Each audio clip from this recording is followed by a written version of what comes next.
नमस्कार, good evening दोस्तों। स्वागत है आपका एक बार फिर से आपके चैनल फार्मेसी पॉइंट में। तो दोस्तों हम हाजिर हैं फिर से फार्माकोलॉजी एंड टॉक्सिकोलॉजी के टॉप मल्टीपल चॉइस क्वेश्चन को लेकर। तो चलिए दोस्तों वीडियो को शुरू कर लेते हैं। उससे पहले आप वीडियो को लाइक कर दें, चैनल को सब्सक्राइब कर दें, साथ में बेल नोटिफिकेशन को ऑन कर दें, जिससे आने वाली सभी अपडेट्स आपको तुरंत मिल सके। तो दोस्तों हम डेली रात को मल्टीपल चॉइस क्वेश्चन करते हैं फार्माकोलॉजी और टॉक्सिकोलॉजी के।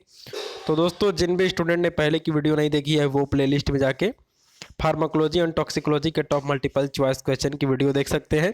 तो दोस्तों आज हमने जो चैप्टर लिया है वो है neuromuscular blocking agents, drug acting on I, drug acting on respiratory system और ऑटोकॉइड्स। तो दोस्तों आज हम ये 4 चैप्टर का टॉप मल्टीपल चॉइस क्वेश्चन करने वाले हैं। तो दोस्तों ये सभी चैप्टर छोटे छोटे चैप्टर हैं और जो इनके टॉप मल्टीपल चॉइस क्वेश्चन बन सकते थे दोस्तों, मैंने उसको बनाया है।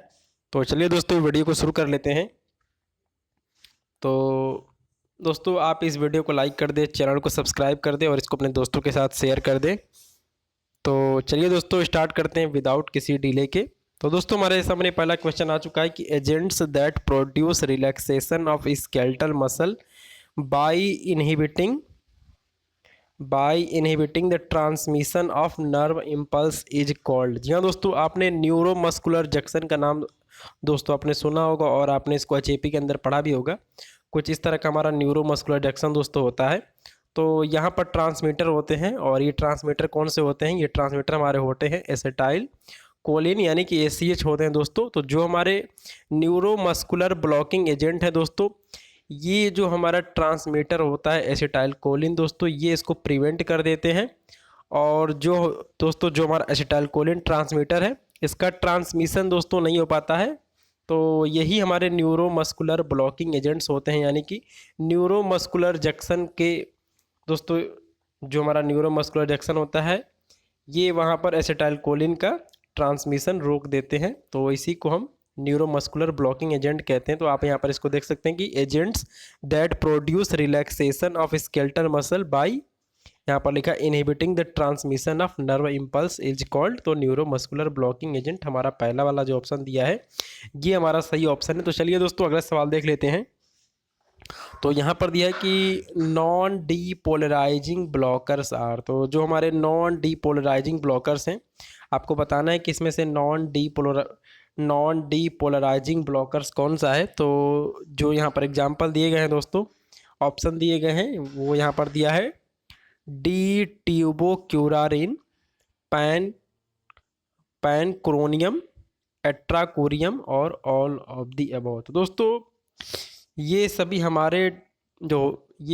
जो यहाँ पर आपको ऑप्शन दिख रहे हैं, ये सभी नॉन डीपोलराइजिंग ब्लॉकर्स हैं। तो जो हमारा यहाँ पे सही ऑप्शन है वो है ऑल ऑफ द अबव का। तो चलिए दोस्तों इसके बाद हम अगला सवाल देख लेते हैं। तो हमारे सामने अगला क्वेश्चन आ चुका है। और दोस्तों डीपोलराइजेशन होता क्या है, तो मैं आपको एक बार इसको शॉर्ट में मैं आपको बता देता हूँ। तो दोस्तों जो भी हमारे मसल्स होते हैं, इनके अंदर कॉन्ट्रैक्शन होता है और इसके अलावा रिलैक्सेशन होता है। और दोस्तों आपने स्लाइडिंग फिलामेंट थ्योरी पढ़ा होगा। तो इसमें डीपोलराइजेशन में होता क्या है कि जो हमारी नर्व्स होती हैं दोस्तों, जब ये रेस्ट फेज के अंदर होती हैं, तो इसमें क्या होता है कि इसके अंदर पोटेशियम आयन का कंसंट्रेशन जो है वो बहुत ही ज़्यादा होता है दोस्तों। और जो हमारा दोस्तों बाहर का पार्ट है, यहाँ पर सोडियम आयन की कंसंट्रेशन बहुत ज़्यादा होती है। तो बाहर हमारा सोडियम आयन की कंसंट्रेशन ज़्यादा रहती है, लेकिन दोस्तों जो हमारा न्यूरॉन है, नर्व है, उसके अंदर पोटेशियम आयन का कंसंट्रेशन ज़्यादा रहता है। तो दोस्तों एक बार जब इम्पल्स आता है तो उसमें होता क्या है कि जो हमारा सोडियम आयन है वो जाता है अंदर की तरफ और जो हमारा पोटेशियम आयन है वो जाता है बाहर की तरफ। तो दोस्तों इस कंडीशन को हम बोलते हैं डीपोलराइजेशन बोलते हैं। तो दोस्तों ये आपका डीपोलराइजेशन होता है। तो चलिए अगला सवाल देख लेते हैं। तो हमारे सामने क्वेश्चन नंबर 3 आ चुका है दोस्तों और इसके अंदर पूछा है कि डीपोलराइजिंग ब्लॉकर्स आर।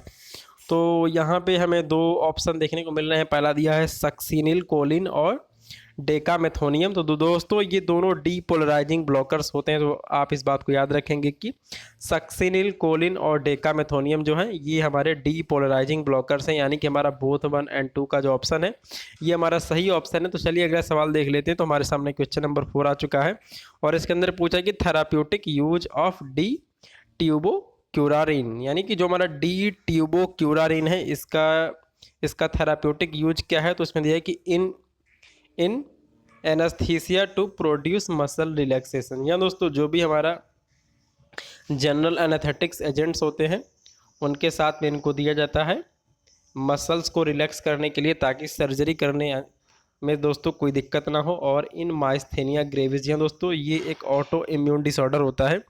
और इन ऑर्थोपोडिक टू करेक्ट डिसलोकेशन, या दोस्तों जिस किसी का भी बोन दोस्तों यहाँ वहाँ फिट हो जाता है या फिर दोस्तों फ्रैक्चर हो जाता है, तो जो भी बोन होता है उसको उसके सही जगह डिस्प्लेस करने के लिए, बैठाने के लिए हम इसका यूज करते हैं। और ऑल ऑफ दी अबव, तो दोस्तों जो हमारा यहाँ पे सही ऑप्शन है वो है ऑल ऑफ दी अबव का। तो चलिए अगले सवाल देख लेते हैं। तो हमारे सामने क्वेश्चन नंबर 5 आ चुका है और इसके अंदर पूछा है कि short acting neuromuscular blocking agent. जी हाँ दोस्तों, आपको यहाँ बताना है कि short acting neuromuscular blocking agents इसमें से कौन सा है। तो यहाँ पे जो हमारा दोस्तों दिया है मीवाकोरियम, ये हमारा short acting neuro muscular blocking agent होता है। और यहाँ पर दिया है डी ट्यूबोक्यूरारिन, दोस्तों ये हमारा लॉन्ग एक्टिंग होता है। और यहाँ पर दिया है एट्राकोरियम, जो कि हमारा intermediate acting neuromuscular blocking agent होता है। तो जो हमारा यहाँ पे सही ऑप्शन है कि short acting neuromuscular blocking agent है वो हमारा है मीवाकोरियम। बाकी यहाँ पर दिया है एट्राकोरियम, जो कि आपका इंटरमीडिएट है। और आपका यहाँ पर दिया है डी ट्यूबोक्यूरारिन, जो कि long acting neuromuscular blocking agent है। तो चलिए अगला सवाल देख लेते हैं। तो हमारे सामने क्वेश्चन नंबर 6 आ चुका है और इसके अंदर पूछा है कि the diameter of pupil is control by. जी हाँ दोस्तों, जो हमारी आँख की पुतली होती है, इसके अंदर दोस्तों दो तरह की मसल होती है, रेडियल मसल होती है और सर्कुलर मसल होती है। तो दोस्तों जो रेडियल मसल्स होती हैं वो कुछ इस तरह की होती हैं, इस तरह की होती हैं रेडियल मसल होती हैं, ये इनको हम रेडियल मसल कहते हैं। और दोस्तों इसके अलावा सर्कुलर मसल होती हैं, वो कुछ इस तरह की होती हैं, सर्कुलर शेप में होती हैं।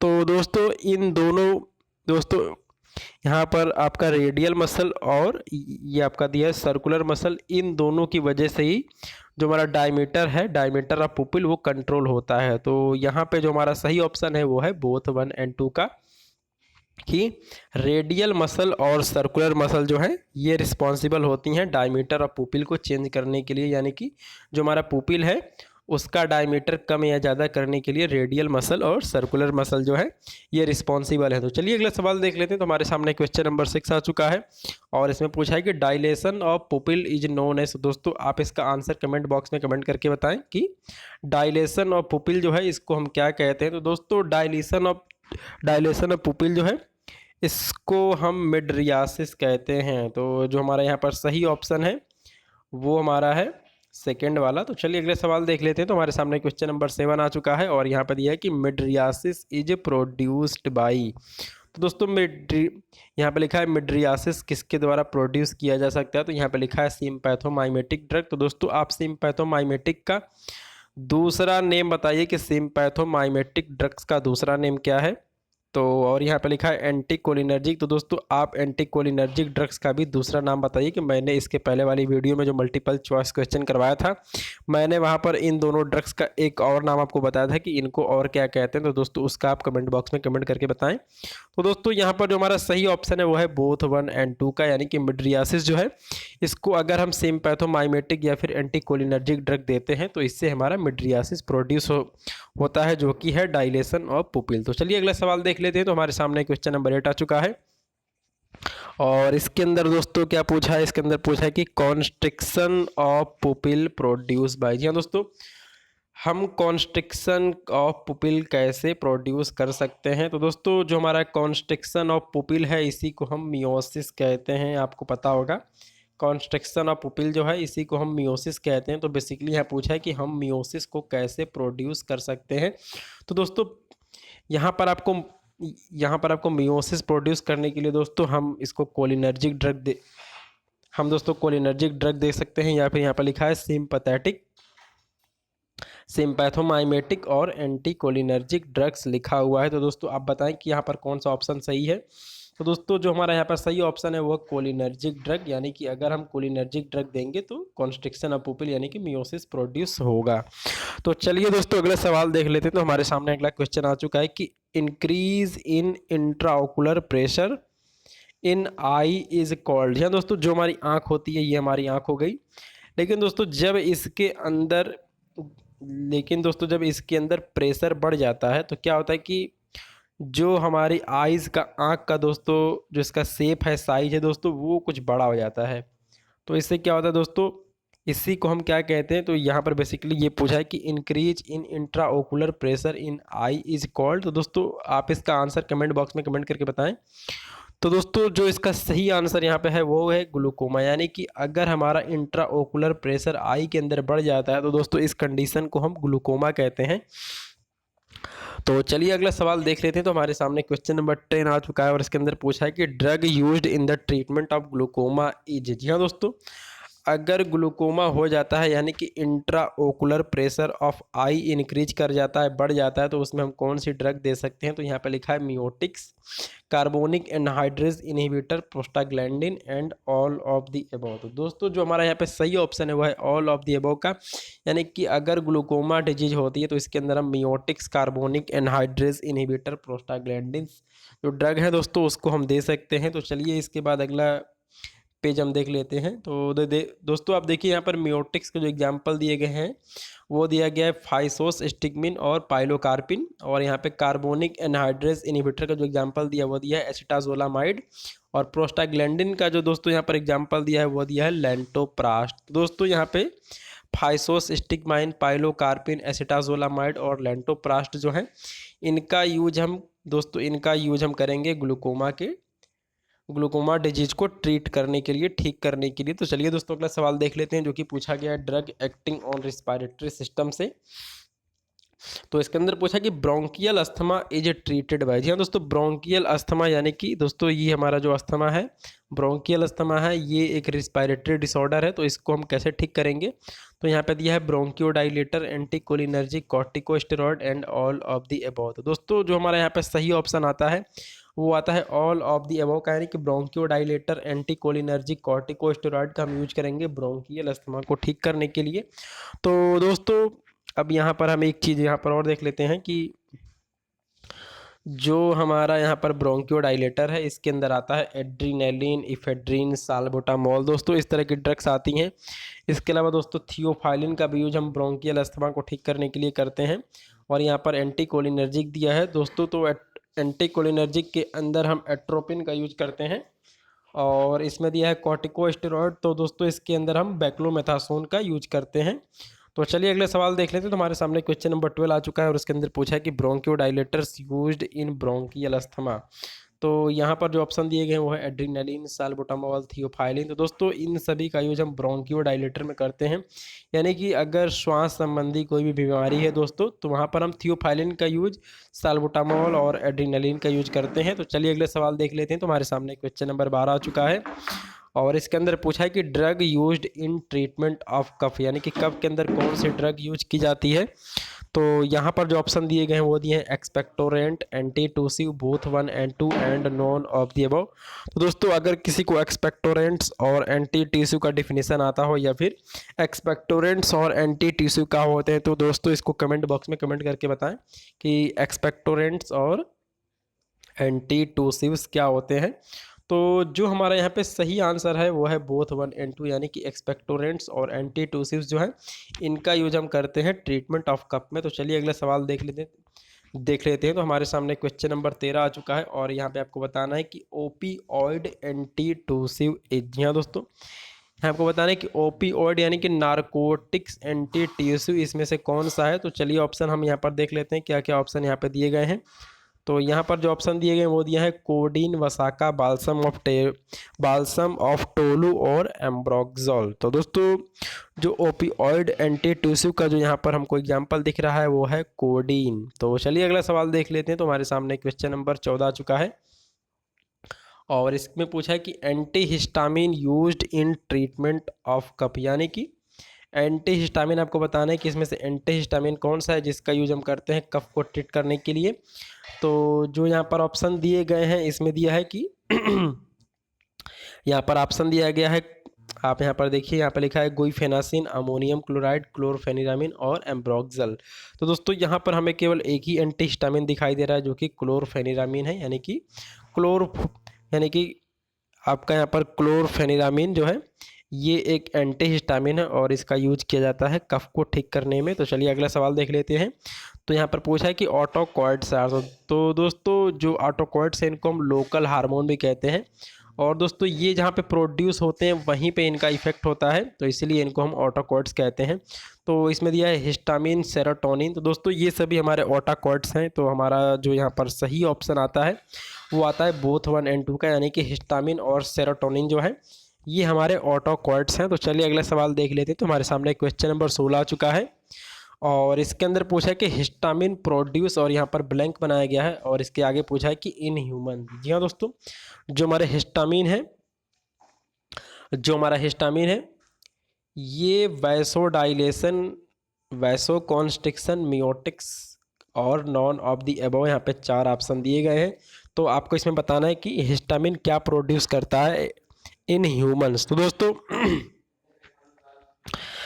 जो आपके रैट होते हैं और रैबिट होते हैं, रैट और रैबिट यानी कि चूहे और खरगोश के अंदर दोस्तों ये वैसोकॉन्स्ट्रिक्शन कॉज करता है, लेकिन हिस्टामिन जो है ये वैसोडाइलेशन कॉज करता है इन ह्यूमन के अंदर, यानी कि ब्लड प्रेशर को ये कम कर देगा। अगर हमारा वैसोडाइलेशन हो जाएगा तो ये बीपी को भी दोस्तों ये कम कर देता है। तो चलिए अगला सवाल देख लेते हैं। तो हमारे सामने क्वेश्चन नंबर 17 आ चुका है और इसके अंदर पूछा कि फार्माकोलॉजिकल एक्शन ऑफ हिस्टामिन। तो दोस्तों मैंने अभी आपको बताया है कि histamine produce vasodilation in human.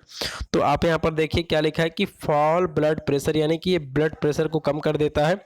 और यहाँ पे कंट्रैक्शन ऑफ स्मूथ मसल, यानी कि स्मूथ मसल जैसे आपका इंटेस्टाइन हो गया, ब्रोंकियल हो गया, इनका ये कॉन्ट्रैक्शन करता है और इंड्यूस सिक्रीशन, या दोस्तों जो आपका जीआईटी सिक्रीशन हो गया, लैक्रिमल सिक्रीशन हो गया, ये सब को ये बढ़ाता है, इंड्यूस करता है। तो ये सब इसके फार्माकोलॉजिकल एक्शन होते हैं हिस्टामिन के, यानी कि हमारा ऑल ऑफ द अबव का जो ऑप्शन है ये हमारा सही ऑप्शन दिया है। तो चलिए अगला सवाल देख लेते हैं दोस्तों। तो हमारे सामने क्वेश्चन नंबर 18 आ चुका है और इसके अंदर पूछा है कि first generation of anti histamine. जी हाँ दोस्तों, first generation of anti histamine इसमें से कौन सी आपको बताना है। तो यहाँ पे ऑप्शन दिए गए हैं meclizine, diphenhydramine, promethazine and all of the above. तो दोस्तों मैक्लिजिन, डाइफेनहाइड्रामिन, प्रोमेथाजिन जो है ये सभी फर्स्ट जनरेशन एंटी हिस्टामिन के एग्जाम्पल हैं। तो चलिए अगला सवाल देख लेते हैं। तो हमारे सामने क्वेश्चन नंबर 19 आ चुका है और इसमें पूछा है कि सेकेंड जनरेशन एंटी हिस्टामिन। तो आपको बताना है कि सेकेंड जनरेशन एंटी हिस्टामिन इसमें से कौन सा है। तो इसमें एग्जांपल दिया गया है terfenadine, cetirizine, loratadine and all of the above. तो दोस्तों टर्फेनाडिन, सेट्रिजिन, इसके अलावा इसमें लिखा है लोराटिडिन, ये सभी सेकेंड जनरेशन एंटी हिस्टामिन के एग्जाम्पल हैं। तो चलिए दोस्तों अब हम क्वेश्चन नंबर 20 देख लेते हैं और यहाँ पर पूछा है कि 5 हाइड्रोक्सी ट्रिप्टामिन इज, यानी कि आपको बताना है कि 5 हाइड्रोक्सी ट्रिप्टामिन क्या है इसमें से। तो इसमें लिखा है कि serotonin, histamine, cetirizine and none of the above. तो दोस्तों जो हमारा 5 हाइड्रोक्सी ट्रिप्टामिन होता है ये बेसिकली सेरोटोनिन होता है। तो चलिए अगला सवाल देख लेते हैं। तो दोस्तों अब इसके बाद यहाँ से सवाल ख़त्म हो चुके हैं। तो दोस्तों अब इसके बाद कल हम डिस्कस करने वाले हैं वो हैं कार्डियोवैस्कुलर ड्रग, ये हमारी यूनिट है दोस्तों, और drug acting on blood and blood forming organ and drug acting on kidney. तो दोस्तों ड्रग एक्टिंग ऑन किडनी इसके अंदर हम पढ़ेंगे डायूरेटिक और एंटी डायूरेटिक, और इसमें क्या दिया है कार्डियोवैस्कुलर ड्रग दिया है। तो दोस्तों इसके अंदर हम जो चैप्टर पढ़ने वाले हैं वो मैं आपको बता देता हूँ। तो इसके अंदर जो हम चैप्टर पढ़ने वाले हैं दोस्तों वो हमारा है डिजिटलिस, और आपका anti arrhythmic drug, anti hypertensive drug, vasodilator और एंटी एंजाइनल ड्रग, और ड्रग यूज्ड इन आर्थीरो स्क्लेरोसिस, और drug acting on blood and blood forming organ के अंदर दोस्तों जो हम पढ़ने वाले हैं वो हम पढ़ने वाले हैं drug affecting coagulation of blood. तो और इसमें दिया है कि drug effective in iron deficiency. तो दोस्तों हम कुछ इस तरह के चैप्टर को पढ़ने वाले हैं। तो दोस्तों आपका ये वीडियो देखने के लिए धन्यवाद। तो दोस्तों कल मिलते हैं। जय हिंद, भारत माता की जय।